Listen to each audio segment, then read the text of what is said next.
بسم اللہ الرحمن الرحیم۔ السلام علیکم ورحمۃ اللہ وبرکاتہ۔ ان گنت لاتعداد درود و سلام آقا نامدار علیہ الصلوۃ والسلام اور آپ کی آل طہار پر۔ میرا ایک ملاقاتی سفید ریش بزرگ صفت اور نیک دل انسان تھا۔ اس کی باری آئی تو اس نے اپنا عصا کئی بار زور زور سے میری میز پر مارا اور گرجدار آواز میں کڑک کر بولا، انصاف کی رسی ہاتھ سے مت چھوڑو۔ یہ بات ہرگز نہ بھولو کہ قیامت بہت قریب ہے اور ہر شخص خدا تعالیٰ کی بارگاہ میں اپنے اعمال کا جواب دہ ہوگا۔ اس قسم کے خالص تبلیغی ملاقاتی ساز و ناظر ہی نظر آتے تھے، ورنہ اکثریت تو ایسے لوگوں کی ہوتی تھی جو کسی محکمانہ کارروائی یا کسی مفسد کی چیرہ دستی یا معاذ قدرت کی ستم ظریفی کا شکار ہوتے تھے۔ جوں ایسے ملاقاتیوں کا دائرہ وسیع ہوتا گیا، اس کے ساتھ ساتھ ان کے ذاتی مسائل میں بھی عجیب و غریب تنوع پیدا ہوتا گیا۔ ایک طوائف کو شکایت تھی کہ اس کی ہمسائی رات کے وقت نیم عریاں لباس پہنتی ہے اور برسر عام اپنی بے حجابی اور بد اخلاقی کا مظاہرہ کر کے شریفانہ مارکیٹ پر برا اثر ڈالتی ہے۔ ایک ساس اپنی لڑاکا بہو کے خلاف شکایت نامہ لائی۔ ایک مڈل سکول کی استانی کو خطرہ تھا کہ اگر اس نے ایک امیر تاجر کی کند ذہن لڑکی کو اچھے نمبروں سے پاس نہ کیا تو اسے گنڈوں کے ذریعے اغوا کر لیا جائے گا۔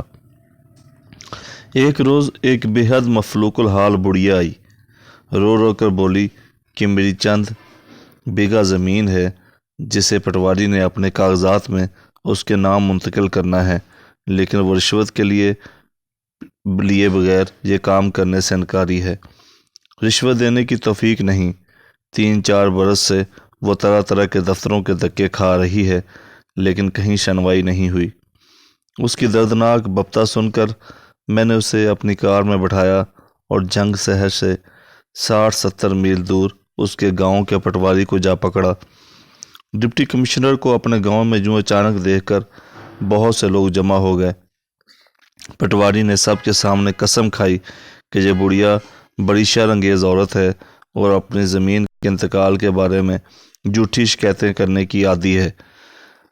اپنی قسم کی عملی طور پر تصدیق کرنے کے لیے پٹواری اندر سے ایک جزدان اٹھا کر لایا، اسے اپنے سر پر رکھ کر کہنے لگا، حضور دیکھیے، میں اس مقدس کتاب کو سر پر رکھ کر قسم کھاتا ہوں۔ گاؤں کے ایک نوجوان نے مسکرا کر کہا، جناب ذرا یہ بستہ کھول کر بھی دیکھ لیں۔ ہم نے بستہ کھولا تو اس میں قرآن شریف کی جلد نہیں بلکہ پٹوار خانے کے رجسٹر بندھے ہوئے تھے۔ میرے حکم پر پٹواری بھاگ کر ایک اور رجسٹر لایا اور سر جھکا کر بڑھیا کے انتقال اراضی کا کام مکمل کر دیا۔ میں نے بڑھیا سے کہا، بی بی لو تمہارا کام ہو گیا، اب خوش رہو۔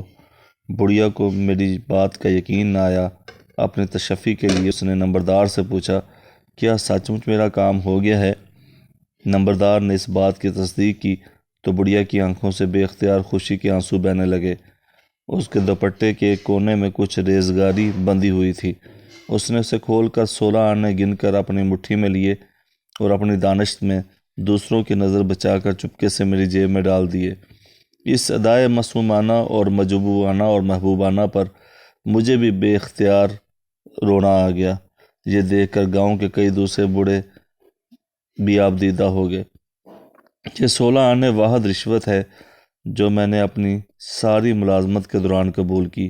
اگر مجھے سونے کا ایک پورا پہاڑ بھی مل جاتا تو میری نظر میں ان 16 آنوں کے سامنے اس کی کوئی قدر و قیمت نہ ہوتی۔ میں نے ان 16 آنوں کو ابھی تک خرچ نہیں کیا کیونکہ میرا گمان ہے کہ یہ ایک ایسا متبرک تحفہ ہے جس نے مجھے ہمیشہ کے لیے مالا مال کر دیا۔ میرا ایک عجیب ملاقاتی 9 یا 10 سالہ بچہ تھا جو شہر کے ایک دور افتاد محلے سے مجھے ملنے آیا تھا۔ دفتر کے اجربی ماحول میں وہ کچھ سہما تھا، لیکن اس نے بڑی صفائی سے کہا، میری ماں مر رہی ہے۔ تمہاری ماں کہاں ہے؟ میں نے پوچھا۔ میری ماں اپنے گھر ہے، اس نے جواب دیا۔ کیا تمہاری ماں بیمار ہے؟ میں نے پوچھا۔ بچے نے اس سوال کا کچھ جواب نہ دیا۔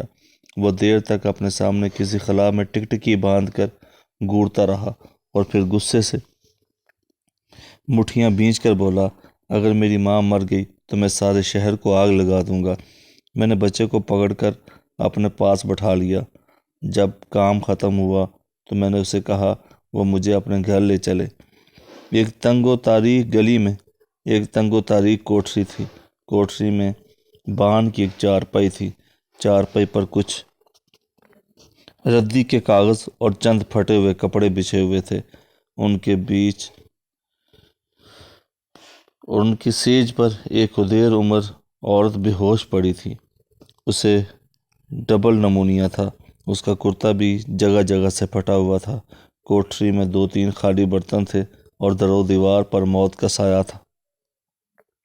تمہارے گھر میں اور کوئی نہیں؟ میں نے بچے سے پوچھا۔ میری دادی ہے، باہر گوبر چن رہی ہے۔ میں بچے کے ساتھ باہر آیا۔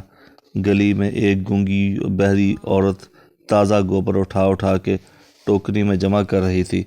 اس کی کمر خمیدہ تھی، چہرے پر افسردہ انگوروں کی طرح جھڑیوں کے گچھے لٹک رہے تھے۔ گوبر کو ٹوکری میں ڈالنے سے پہلے وہ اسے اوپلوں کی صورت میں ڈال لیتی تھی تاکہ سکھا کر وہ اپنے گھر میں ایندھن کے طور پر استعمال کر سکے۔ ایک روز ایک پرائمری اسکول کا استاد رحمت علیہ آیا۔ وہ چند ماہ کے بعد ملازمت سے ریٹائرڈ ہونے والا تھا۔ اس کی 3 جوان بیٹیاں تھیں۔ رہنے کے لیے اپنا گھر بھی نہیں تھا۔ پنشن نہایت معمولی ہو گئی۔ اسے یہ فکر کھائے جا رہی تھی کہ ریٹائر ہونے کے بعد وہ کہاں رہے گا، لڑکیوں کی شادی کس طرح کرے گی، کھانے پینے کا خرچ کیسے چلے گا۔ اس نے مجھے سرگوشی میں بتایا، پریشانی کے عالم میں وہ کئی ماہ سے تہجد کے بعد رو رو کر اللہ تعالیٰ کی بارگاہ میں فریادیں کرتا رہا ہے۔ چند روز قبل اسے خواب میں رسول اللہ صلی اللہ علیہ وآلہ وسلم کی زیارت ہوئی، جس میں حضور صلی اللہ علیہ وسلم نے فرمایا کہ تم جنگ جا کر ڈپٹی کمشنر کو اپنی مشکل بتاؤ، اللہ تمہاری مدد کرے گا۔ پہلے تو مجھے شک ہوا کہ یہ شخص ایک جھوٹا خواب سنا کر مجھے جذباتی طور پر بلیک میل کرنے کی کوشش کر رہا ہے۔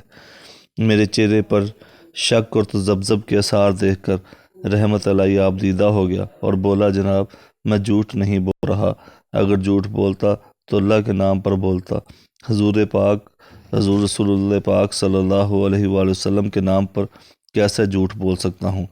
اس کی اس منطق میں نے حیرانی کا اظہار کیا۔ اس نے کہا، آپ نے سنا نہیں، باخدا دیوانہ وہائے مصطفیٰ ہوشیار باش۔ یہ سن کر میرا شک پوری طرح رفع تو نہ ہوا، لیکن سوچا اگر یہ شخص غلط بیانی سے بھی کام لے رہا ہے تو ایسی عظیم ہستی کے اسم مبارک کا سہارا لے رہا ہے جس کی لاج رکھنا ہم سب کا فرض ہے۔ چنانچہ میں نے رحمت علیہ کو 3 ہفتے کے بعد دوبارہ میرے پاس آنے کے لیے کہا۔ اس دوران میں نے خفیہ طور پر اس کے ذاتی حالات کا کھوج لگایا اور یہ تصدیق ہوگی کہ وہ اپنے علاقے میں نہایت سچا، پاکیزہ، پابند و مصلات آدمی مشہور ہے۔ اس کے گھریلو حالات بھی وہی تھے جو اس نے بیان کیے تھے۔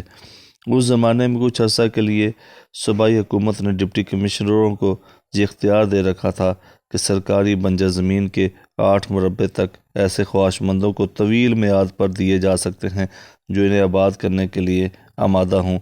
میں نے اپنے مال افسر کو بلا کر کہا کہ وہ کسی مناسب جگہ کراؤن لینڈ کے ایسے 8 مربع تلاش کرے جنہیں جلد از جلد زیر کاشت لانے میں کوئی خاص دشواری پیش نہ آئے۔ غلام عباس مال افسر نے غالباً یہ سمجھا کہ شاید اراضی میں نے اپنے کسی عزیز کو دینا چاہتا ہوں۔ دیکھتے دیکھتے اس نے پکی سڑک کے قریب نیم آباسی زمین ڈھونڈ نکالی اور رحمت علیہ کے نام الاٹمنٹ کی ضروری کارروائی کر کے سارے کاغذات میرے حوالے کر دیے۔ دوسری پیشی پر جب رحمت علیہ حاضر ہوا تو میں نے یہ نذرانہ اس کی خدمت میں پیش کر کے اسے مال افسر کے حوالے کر دیا کہ وہ قبضہ وغیرہ دلوانے اور باقی ضروریات پوری کرنے میں اس کی پوری مدد کرے۔ تقریباً 9 برس بعد صدر ایوب کے ساتھ کراچی میں کام کر رہا تھا کہ ایوان صدر میں میرے نام ایک رجسٹرڈ خط موصول ہوا۔ یہ ماسٹر رحمت علیہ کی جانب سے تھا۔ اس زمین پر محنت کر کے اس نے تینوں بیٹیوں کی شادی کر دی اور وہ اپنے اپنے گھر میں خوش و خرم آباد ہیں۔ اس نے اپنی بیوی کے ساتھ حج کا فریضہ بھی ادا کر لیا ہے اور اپنے گزارے اور رہائش کے لیے تھوڑی سی ذاتی زمین خریدنے کے علاوہ ایک اچھا سا کوٹھا بھی تعمیر کر لیا ہے۔ ایسی خوشحالی میں اب اسے 8 مربوں کی ضرورت باقی نہیں رہی، چنانچہ اس الاٹمنٹ کے مکمل کاغذات اس خط کے ساتھ واپس ارسال ہیں تاکہ کسی اور حاجت مند کی ضرورت پوری ہو سکے۔ میں یہ خط پڑھ کر کچھ دیر تک سکتے میں آ گیا۔ میں اس طرح گم سم بیٹھا تھا کہ صدر ایوب کوئی بات کرنے کے لیے میرے کمرے میں آ گئے۔ کس سوچ میں گم ہوں، انہوں نے میری حالت بھانپ کر پوچھا۔ میں نے انہیں رحمت علیہ کا سارا واقعہ سنایا تو وہ بھی نہایت حیران ہوئے۔ کچھ دیر خاموشی طاری رہی، پھر وہ اچانک بولے، تم نے بڑا نیک کام سر انجام دیا ہے۔ میں نواب صاحب کو لاہور میں ٹیلی فون کر دیتا ہوں کہ وہ یہ راضی اب تمہارے نام کر دیں۔ میں نے نہایت لجاجت سے گزارش کی کہ میں اس انعام کا مستحق نہیں ہوں۔ یہ سن کر صدر ایوب حیرانی سے بولے، تمہیں زرعی اراضی حاصل کرنے میں کوئی دلچسپی نہیں؟ جی نہیں سر، میں نے التجا کی، آخر میں فقط 2 گز زمین ہی کام آتی ہے، وہ کہیں نہ کہیں کسی نہ کسی طرح مل ہی جاتی ہے۔ میرا اندازہ ہے میری یہ بات سن کر صدر کچھ چڑ سے گئے۔ زمین حاصل کرنے کے وہ خود بڑے رسیہ تھے۔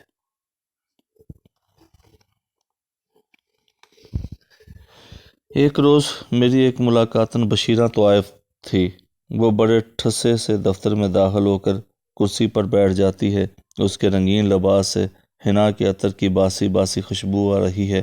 اس کی آنکھیں رت جگے اور رونے کی امیزش سے سوجی ہوئی ہیں۔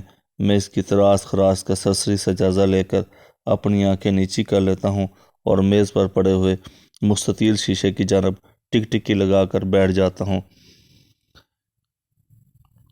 بشیرہ طوائف کھنکھار کر گلا صاف کرتی ہے۔ سرکار میری بات سنو۔ اس کی آواز میں ایک بلغمی سا بوجھ اور کھردرا پن تھا۔ کیا بات ہے؟